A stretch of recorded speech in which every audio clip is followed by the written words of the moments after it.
আমার ওটা খুব জ্বলছে, বের করুন। রক্তও পড়ছে, বের করুন না প্লিজ। সমস্যা নেই সোনা, একটু জ্বলতে দাও, পরে এমনি ঠিক হয়ে যাবে। প্রথমবার করছি তো, তাই এমন জ্বলছে। প্লিজ তাড়াতাড়ি বের করুন না, এখন তো খুব ব্যথাও করছে। আমার কষ্টটা বোঝার চেষ্টা করুন প্লিজ। জান, ব্যথা লাগছে বুঝি? আচ্ছা, তেল দিয়ে করব নাকি? তাহলে আর ব্যথা পাবা না। না না প্লিজ, আপনি আমাকে ছেড়ে দিন। আজকে রাতে আর না করলে হয় না? আজকে রাতেই তো মজা সোনা। প্রথম রাত করতে আমি খুব মজা পাচ্ছি। আপনি আমাকে একটুও ভালোবাসেন না। আবার শুরু করলে তোমার ন্যাকা কান্না। দেখেছেন আপনি কতটা পাল্টে গেছেন। দেখো, একদম কান্নাকাটি করবে না। আপনি আমাকে ভালোই বাসেন না। যদি বাসতেন তাহলে এইভাবে আমাকে কষ্ট দিতেন না। আমাকে এখন একটু হলেও কম করে কষ্ট দিতেন। এই মেয়ে, কান্না থামাও, একদম কান্না করবে না।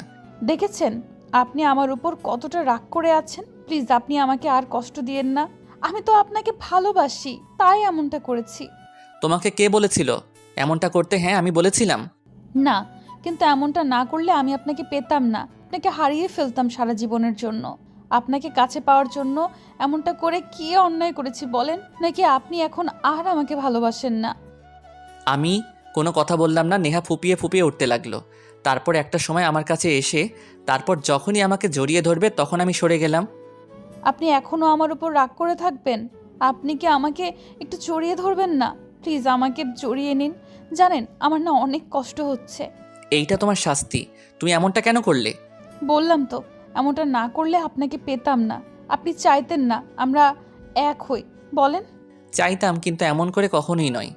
আমি মানছি আমার ভুল হয়েছে, আর কখনো এমন করব না। দেখেন, এখন থেকে আপনি যা বলবেন আমি তাই শুনবো। তাও আমাকে একবার বুকে জড়িয়ে নিন। নেহা আবারও শাহিনকে জড়িয়ে ধরতে গেল, কিন্তু এবার শাহিন ওকে আর বাধা দিল না। ও শাহিনের বুকে মুখ গুজে কান্না করতে লাগলো। তারপর শাহিন ওকে জড়িয়ে ধরলো না। তারপরও শাহিন ওকে জড়িয়ে ধরলো না। নেহা বুঝতে পারলো শাহিন এখনো অনেক রেগে আছে, আর ওর রাগটা ভাঙার একটা উপায় আছে। তাই ও শাহিনকে ছেড়ে দিয়ে তারপর ওর ঠোঁটের দিকে ঠোঁটজোড়া এগোলো। সাথে সাথে শাহিন মুখটা ঘুরিয়ে নিল।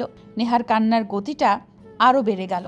শাহিন নেহার কান্নাটা থামানোর জন্য চেষ্টাই করছে না। যে শাহিন কিনা নেহার কান্নাই সহ্য করতে পারতো না, সেই কিনা চুপচাপ ওর কান্না দেখছে।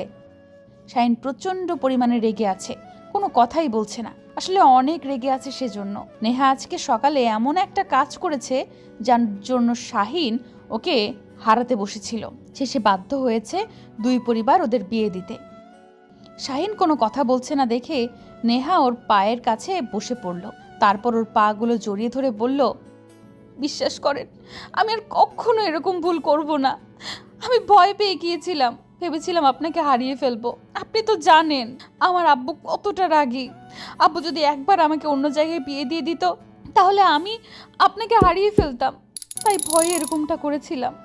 আমি আপনাকে বলতাম আব্বু আম্মুকে নিয়ে আমাদের বাসায় বিয়ের প্রস্তাব দিন, কিন্তু আপনি তো সেটা করতেন না। কি করে দিব? আমি এখনো কিছু করি না। তার উপর তোমার বিয়ের বয়স হয়েছে বলো। তোমার বয়স কত সেটা বলো। 17 বছর 2 মাস, আর আপনি বলছেন বিয়ের বয়স হয়নি। আর আপনাকে কিছু করতে হবে না। আমার আব্বুর অনেক টাকা আছে, যেগুলো শুধু আমারই। তোমার মাথাটা পুরো গেছে। আর একটা কথা বলবে না? তোমার উপর যা রাগ হচ্ছে না, মনে হচ্ছে এক্ষুনি 2টা থাপ্পড় মেরে দিই। শাহিনের কথায় নেহার কান্নার গতি আরও বেড়ে গেল। ও ফুপিয়ে উঠতে লাগলো। শাহিনের বুকের ভেতর বারবার মোচড় দিয়ে উঠছে, কারণ এই পিচ্চিটার কান্না ও কিছুতেই সহ্য করতে পারে না। তারপরেও চুপ করে আছে। নেহা কিছুক্ষণ শাহিনের পাগুলো জড়িয়ে ধরে কান্না করতে লাগলো। শাহিন তারপরও কিছুই বলছে না। একটা সময় নেহা বলতে লাগলো, আচ্ছা আমি কি এতটাই অন্যায় করে ফেলেছি তার জন্য আপনি আমাকে একটাবার মাফ করতে পারবেন না? আচ্ছা, আমার বিয়েটা যদি অন্য কোথাও হয়ে যেত, খুব বেশি ভালো থাকতেন আপনি, থাকতে পারতেন আপনি। শাহিন অসহায়ভাবে নেহার দিকে তাকিয়ে আছে। তখনও বলল, বুঝতে পারছি আমার বিয়েটা অন্য কোথাও হয়ে গেলেই হয়তো ভালোই হইতো। জানেন তো আমি না আপনাকে ছাড়া একটা মুহূর্ত কল্পনাও করতে পারি না, থাকতে পারতাম না। তাই উপায় না পেয়ে এরকম একটা কাজ করেছি। ভেবেছিলাম হয়তো যদি বেঁচে থাকি তাহলে আপনাকে পাবো, আর যদি মরে যাই তাহলে আমার জন্য যে সমস্যাটা আর থাকবে না। আপনারা সবাই ভালো থাকতে পারতেন। কিন্তু যখন বুঝতে পেরেছিলাম আমি বেঁচে আছি, তখন ভেবেছিলাম আপনাকে নিজের করে পাবো, কিন্তু আপনি যে আমাকে এইভাবে দূরে সরিয়ে দিবেন, আমার উপর এত বেশি রাগ করে থাকবেন, সেটা জানলে আমার বাঁচার ইচ্ছেটাই থাকতো না। আমি হয়তো মরে গেলেই ভালো হতো, আর কখনো আপনি আমাকে এইভাবে অবহেলা করতে পারতেন না। শাহিন তারপরও কথা বলছে না। শাহিনের বুকের ভেতর বারবার মোচড় দিয়ে উঠছে। কেন জানি নেহাকে বুকের সাথে একটাবার জড়িয়ে নিতে পারছে না, আর নেহা কান্না করেই যাচ্ছে। আধা ঘন্টা যাবৎ কান্না করার পরেও যখন শাহিন ওকে বুকে জড়িয়ে নিল না, তখনও শাহিনের পা ছেড়ে দিয়ে উঠে বলতে লাগলো, আমি বুঝে গেছি আপনি আমাকে ভালোই বাসেন না, শুধু টাইম পাস করার জন্য আমার সাথে ভালোবাসার অভিনয় করেছেন। আপনি ভয় পাবেন না, আপনি যেহেতু চান না আমি আপনার সাথে থাকি, তাহলে আমি কালকে বাড়ি চলে যাব। তাও আপনি প্লিজ আমার উপর রাগ করে থাকবেন না, আমি চাই না আমার উপর কেউ রাগ করে থাকুক। নেহা কথাটা বলে ওয়াশরুমে চলে গেল, আর শাহিন ভাবতে লাগলো, আমি কেন নেহার উপর রাগ করছি? কেন ওকে একটাবার বুকে জড়িয়ে নিচ্ছি না? পিচিটা তো আমাকে অনেক ভালোবাসে। আমি তো এই পিচিটাকে প্রথমবার দেখাতেই ভালোবেসে ফেলেছিলাম। যে মেয়েটার কান্নাটা আমি সহ্য করতে পারি না, তাকে এতটা কষ্ট দিচ্ছি কিভাবে? আপনারা কি ভাবছেন এখানে কি হচ্ছে বুঝতে পারছেন না তো? চলুন বুঝিয়ে বলি। নেহা ইন্টার ফার্স্ট ইয়ারের স্টুডেন্ট। নেহার বাসা শাহিনদের পাশের এলাকাতেই। নেহারা অনেক বেশি বিত্তশালী, আর শাহিনের পরিবার মধ্যবিত্ত। আব্বু একটা সরকারি জব করে, তাই দিয়েই ওদের চলে। শাহিন অনার্স ফার্স্ট ইয়ারের স্টুডেন্ট, তার উপর বেকার, তাই চাচ্ছিল না এত তাড়াতাড়ি বিয়েটা করতে। নেহার নবীন বরণ অনুষ্ঠানে শাহিনের প্রথম দেখা হয়। শাহিন জানতো না ওদের পাশের গ্রামে এত সুন্দর কেউ ওর জন্য অপেক্ষা করছে। শাহিন আবুলের মতো তাকিয়েছিল নেহার দিকে। একটা মেয়ে এতটা কিউট আর সুন্দর হতে পারে, শাহিনের কল্পনাতেও সেটা আসেনি। নেহাকে দেখতে একদম পুতুলের মতো। ওর ছোট চোখের চাহনি আর গোলাপি রাঙা ঠোঁটের মিষ্টি হাসি শাহিনের রাতের ঘুম কেড়ে নিয়েছিল। নেহাকে দেখার পর শাহিন কেমন যেন হয়ে গেছিল। বিষয়টা ওর বন্ধুরা বুঝতে পারে, জানতে পারে শাহিন নেহার প্রেমে হাবুডুবু খাচ্ছে। তখন ওরা বলে নেহার পেছনে সময় দিতে, তারপর ওকে মনের কথাগুলো বলে দিতে। শাহিন কয়েকটা দিন পর জানতে পারে নেহা অনেক বড়লোক পরিবারের মেয়ে, তার উপর ওদের সম্পর্কটা হওয়া কখনোই সম্ভব না। আর হলেও নেহার আব্বু সেটা কখনোই মেনে নেবে না। আর নেহা হয়তো ওকে কখনো ভালোবাসবে না, কারণ ও দেখতে যথেষ্ট সুন্দরী। তার উপর ওর কিউট একটা মেয়ের বয়ফ্রেন্ড থাকতেই পারে। তাই শাহিন ওকে বলতে পারছিল না, আবার না বলেও থাকতে পারছিল না। 6টা মাস শাহিন নেহার পেছনে সময় দেয়, তারপরও নেহা বুঝতে পারছিল না শাহিন ওকে ভালোবাসে। শাহিন আর উপায় না পেয়ে নেহাকে প্রপোজ করে। ও সেদিন এত বেশি অবাক হয়, যার জন্য কিছুক্ষণ চুপ করেছিল। তখন শাহিন বলে, পিচি পড়ি, আমি আজকে 6টি মাস ধরে তোমাকে ফলো করছি, কিন্তু তোমাকে নিজের মনের কথাগুলো বলতেই পারছিলাম না। বিশ্বাস করো, আমি তোমাকে অনেক বেশি ভালোবাসি। থাকতে পারছি না তোমাকে ছাড়া। নিজের থেকেও বেশি ভালোবাসি তোমাকে। প্লিজ আমাকে ফিরিয়ে দিও না। আমি থাকতে পারবো না তোমাকে ছাড়া। কিন্তু আমি তো আপনাকে ভালোবাসি না, আর আমি কাউকে ভালোবাসতেও পারবো না। কিন্তু কেন? তোমার কি বয়ফ্রেন্ড আছে, নাকি তুমি অন্য কাউকে ভালোবাসো বলো, যার জন্য আমাকে ভালোবাসতে পারবে না? নেহা ভাবতে লাগলো এখন শাহিনকে কি বলবে। যদি বলে বয়ফ্রেন্ড নেই, তাহলে হয়তো নেহা ওর পেছনে লেগেই থাকবে। আর নেহা চায় না প্রেম ভালোবাসার মধ্যে জড়াতে, কারণ ওর আব্বু কখনোই সেটা মেনে নেবে না। এর আগে ওর বড় আপু একটা ছেলের সাথে রিলেশন করেছিল, আর আপু সেটা না মেনে জোরপূর্বক অন্য একটা ছেলের সাথে ওর আপুর বিয়েটা দিয়েছে। ওর আপু এখনো কষ্টে আছে, ছেলেটাকে ভুলতে পারেনি।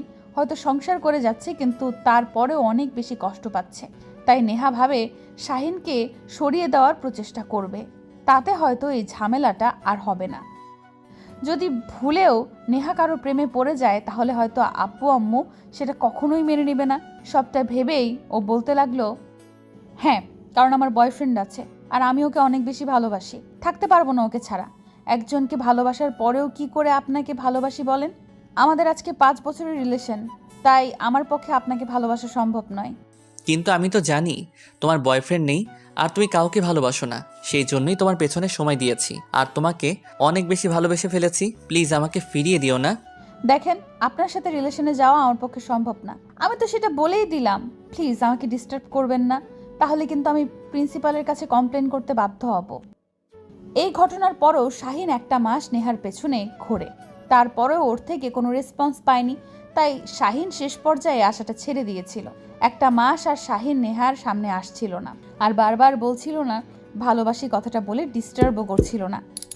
যার জন্য নেহা শাহিনকে অনেক বেশি মিস করছিল, থাকতে পারছিল না। বিষয়টি নিয়ে নেহার মন খারাপ দেখেই ওর ফ্রেন্ডগুলো বলে ও শাহিনকে ভালোবেসে ফেলেছে, তাই ওকে প্রপোজ করতে।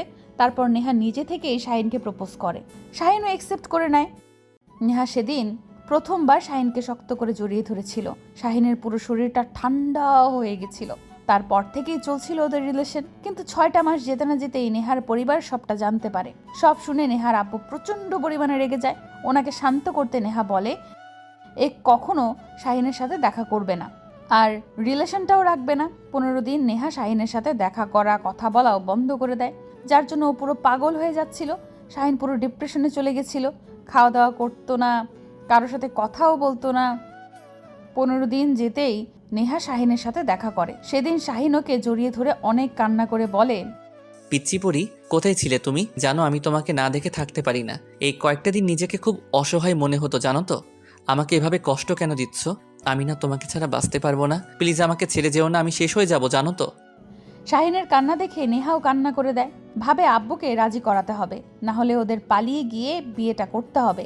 নেহা শাহিনকে বারবার বলছিল ওর আব্বু আম্মুকে নিয়ে ওদের বাসায় যেতে, ওদের বিয়ের প্রস্তাব দিতে। শাহিন বেকার বলে নেহার আব্বু আম্মুকে বলতেও পারছিল না। উপায় না পেয়ে নেহা নিজেই ওর আব্বুকে বলে ও শাহিনকে বিয়ে করতে চায়। আব্বু প্রচণ্ড পরিমাণে রেগে যায়, ওকে বাসায় আটকে রাখে। আর তখনই নেহা সুইসাইড করার চেষ্টা করে। ভাবে যদি বেঁচে থাকে তাহলে শাহিনকে পাবে, আর না হলে মরে গেলে সব সমস্যা শেষ হয়ে যাবে। আর আজকে সকালেই নেহা এমন কিছু করেছিল। তাও আর আব্বু মেয়েকে হারানোর ভয়ে বিকেলের মধ্যে ওদের বিয়েটা দেয়। শাহিন যখন শুনেছিল নেহা সুইসাইড করতে চেষ্টা করেছে, ও প্রচণ্ড ভয় পেয়ে গেছিল, ভেবেছিল নেহাকে হারিয়ে ফেলবে। তাই শাহিন ওর উপর প্রচণ্ড পরিমাণে রেগে আছে।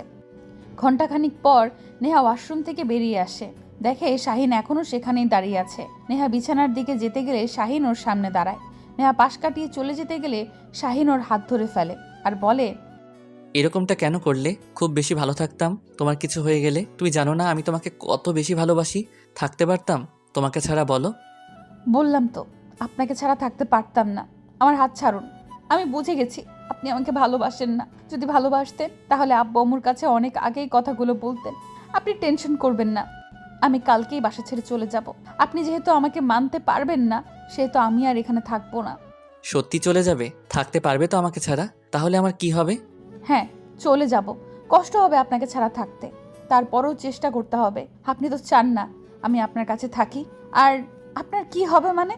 আপনার যদি কষ্ট হতোই তাহলে আপনি আমাকে এইভাবে কষ্ট দিতেন না। তোমার উপর খুব রাগ হয়েছিল, জানো তো?